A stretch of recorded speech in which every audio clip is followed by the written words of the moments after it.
سلطان اورنگزیب عالمگیر، حالانکہ ہمارا اس کا کوئی گھریلو تعلق ہی نہیں ہے، لیکن جو ہے وہ ہے۔ آج سلطان کو بہت بدنام کرنے کی کوشش کی جا رہی۔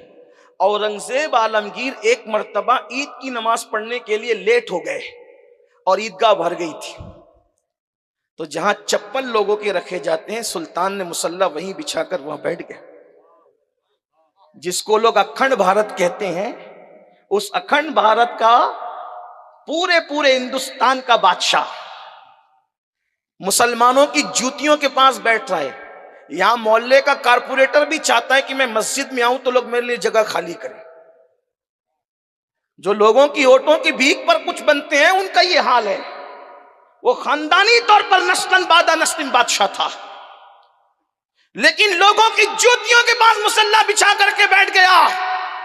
تربیت کا نتیجہ دیکھو، دل والوں کے پاس، اہل عشق کے پاس بیٹھنے کا نتیجہ دیکھو۔ جب کسی نے گزارش کی محی الدین عالمگیر اٹھ کر کے تھوڑا آگے بڑھ جائیں، یہاں چپل ہے، تو کہا یہ بادشاہ کا دربار ہے، بادشاہ کا۔ بادشاہ ہم نہیں ہیں، بادشاہ حقیقی تو وہ ہے جس کے کرم سے لوگوں کو تخت تاج نصیب ہوتے ہیں۔ بادشاہ کے یہاں کوئی بادشاہ نہیں ہوتا۔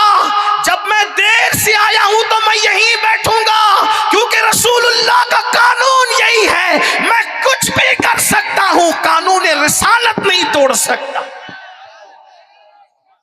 جب ہم نے تحقیق کی کہ بادشاہ ہو کر بھی وہ بگڑا کیوں نہیں، آخر وہ ایسا کیوں رہا، تو پھر ہمیں ہندوستان کی تاریخ نے جواب دیا کہ یہ کام اس نے کیا تھا جو امیٹھی کی سرزمین پر ملا جیون کے نام سے مشہور تھا۔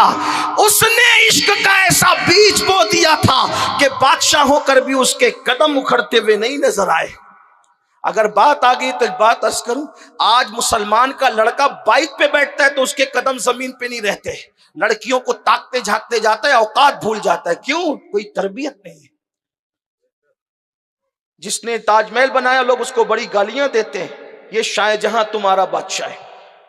دلی کی جامع مسجد بن رہی ہے، اعلان ہوتا ہے سنگ بنیاد وہ رکھے گا جس کی عصر اور عشاء کی سنتیں غیر موقدہ کبھی ترک نہ ہوئی ہو، بالغ ہونے کے بعد کبھی اس کی تہجد فوت نہ ہوئی ہو، جس کی تکبیر اولیٰ کبھی نہ چھوٹی ہو، سنگ بنیاد وہ رکھے گا۔